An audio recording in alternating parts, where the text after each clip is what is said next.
हमारा चोटिया से लाग गइले चोट हो बलमुआ दुबराई गइले कि हमारा चोटिया से लाग गइले चोट हो बलमुआ दुबरा गइले।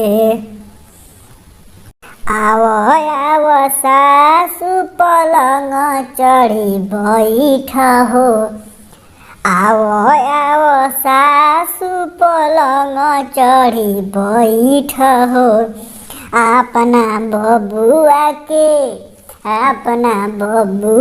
के होरलिस पियाव हो बलमुआ दुबराई गइले कि अपना बबुआ के होरलिस पियाव हो बलमुआ दुबरा गइले।